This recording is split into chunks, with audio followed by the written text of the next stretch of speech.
Hello my dear friends, एक बार फिर से स्वागत है आपका आपके अपने यूट्यूब चैनल में।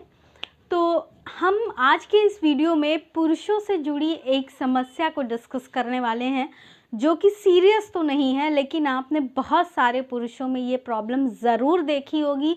हो सकता है बहुत सारे लोग इसको फेस भी कर रहे होंगे। तो आज हम ऐसी ही एक समस्या के बारे में बात करने वाले हैं, जिसका नाम है गायनेकोमेस्टिया। ठीक है, गायनेकोमेस्टिया। अब आप सोच रहे होंगे ये कौन सी ऐसी समस्या है भाई। तो गायनेकोमेस्टिया में देखिए, जो ब्रेस्ट होती हैं, जो ब्रेस्ट टिश्यूज़ होते हैं, ये मेल और फीमेल दोनों में पाए जाते हैं। लेकिन मेल्स में ये उतने डोमिनेटिंग कैरेक्टर नहीं होता है जितनी फीमेल्स में होती हैं।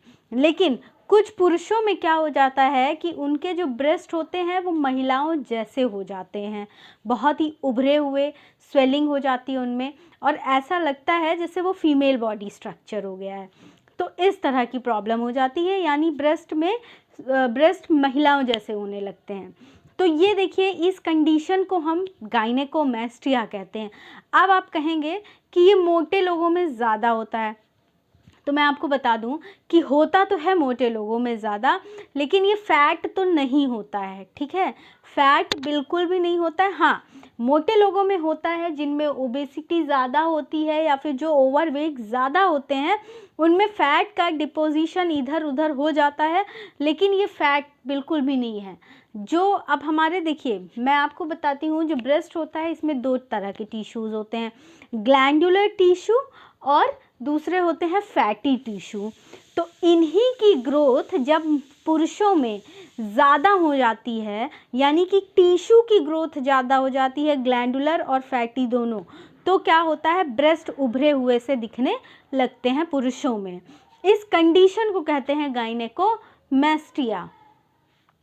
अब इसके कॉज क्या हो सकते हैं, इसका कारण क्या हो सकता है। तो देखिए, मैं आपको बताती हूँ कि इसका सबसे इम्पॉर्टेंट कारण जो होता है वो है हार्मोन इम्बैलेंस। हार्मोन इम्बैलेंस कैसे, देखिए, महिलाओं में एस्ट्रोजन होता है और पुरुषों में टेस्टोस्टेरोन होता है। लेकिन ये जो हार्मोन्स हैं, एस्ट्रोजन और टेस्टोस्टेरोन, महिलाओं में भी होते हैं और पुरुषों में भी होते हैं। ये दोनों ही हार्मोन्स दोनों में प्रेजेंट होते हैं। लेकिन जब यही जो टेस्टोस्टेरोन है पुरुषों में ज़्यादा हावी होता है, लेकिन एस्ट्रोजन कम हावी होता है। लेकिन जब यही एस्ट्रोजन हावी होने लगता है तो ये वाले कैरेक्टरिस्टिक सामने आने लगते हैं। और ये कब होता है, जब यंगर एज के जो बॉयज़ होते हैं, जैसे जैसे वो डेवलपमेंट फेज़ की तरफ बढ़ते हैं, तो उनका हार्मोन्स जो है इम्बैलेंस होने लगता है, जिसकी वजह से ब्रेस्ट उभरे हुए दिखने लगते हैं। तो हार्मोन इम्बैलेंस एक इसका कारण है। दूसरा, एनाबॉलिक स्टेरॉइड्स।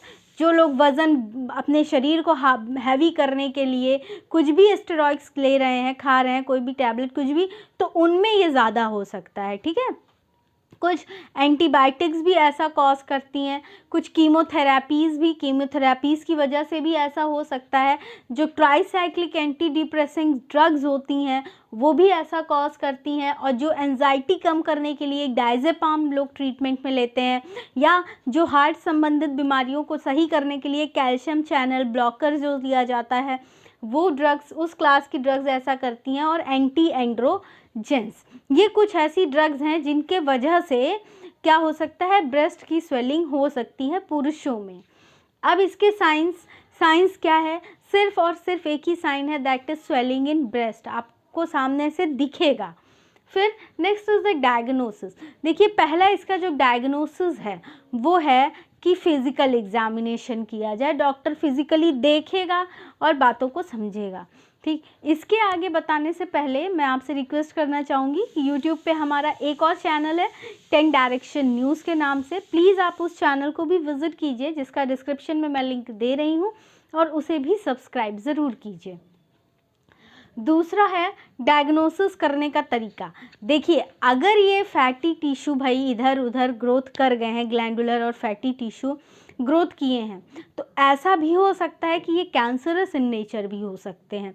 तो उस केस में बायोप्सी भी करवानी इम्पॉर्टेंट पड़ सकती है। ठीक है, फिर और भी कुछ डायग्नोसिस के तरीके हैं, लाइक चेस्ट एक्सरे करवा सकते हैं, मेमोग्राम के ऊपर मैंने एक अलग सा वीडियो बनाया है जिसका डिस्क्रिप्शन में मैं लिंक दे रही हूँ, आप प्लीज़ उसे ज़रूर विज़िट करिएगा।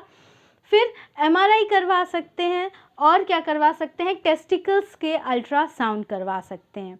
तो ये कुछ डायग्नोसिस करने का तरीका है।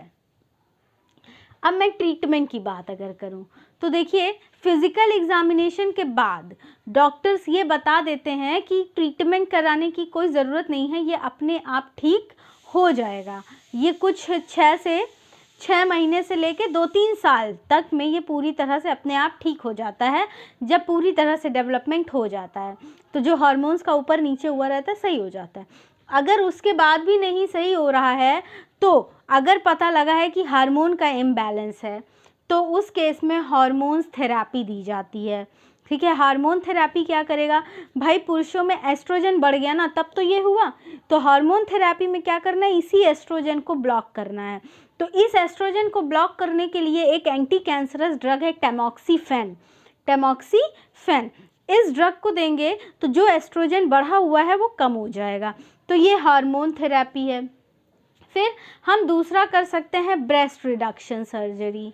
तो ब्रेस्ट रिडक्शन सर्जरी के लिए ऑप्शन है हमारे पास लाइपोसक्शन, जिसका भी मैंने एक अलग से वीडियो बना रखा है, आपको डिस्क्रिप्शन में लिंक दे रही हूँ, आप उसे विज़िट कीजिएगा। आपको लाइपोसक्शन की पूरी प्रोसीजर आराम से समझ में आ जाएगी।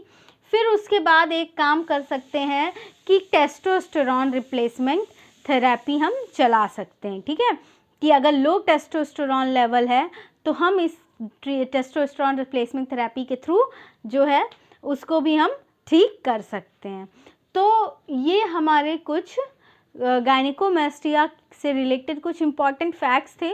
जिन भी मेल फ्रेंड्स को ये है, टेंशन की बात नहीं है, मैंने आपको बताया यंग बॉयज़ में ये 6 महीने से 2-3 साल के अंदर पूरी तरह से खुद ब खुद ठीक हो जाता है।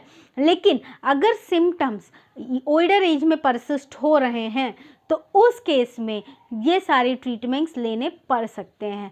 यंग एज में है तो 6 महीने 2-3 साल में अपने आप सही हो जाएगा पूरी तरह से नॉर्मल, जब डेवलपमेंट फेज़ ख़त्म होगी। लेकिन अगर ओल्डर एज में है तो ये थोड़ा सा सोचने का इशू बनता है। तो this is all about gynaecomastia. Video अच्छी लगी है तो प्लीज़ लाइक कीजिए, वीडियो को शेयर ज़रूर कीजिएगा, इन्फॉर्मेशन है लोगों तक पहुंचनी चाहिए। और वीडियो से रिलेटेड कोई सजेशन कमेंट सेक्शन में कमेंट करके मुझे ज़रूर बताइए।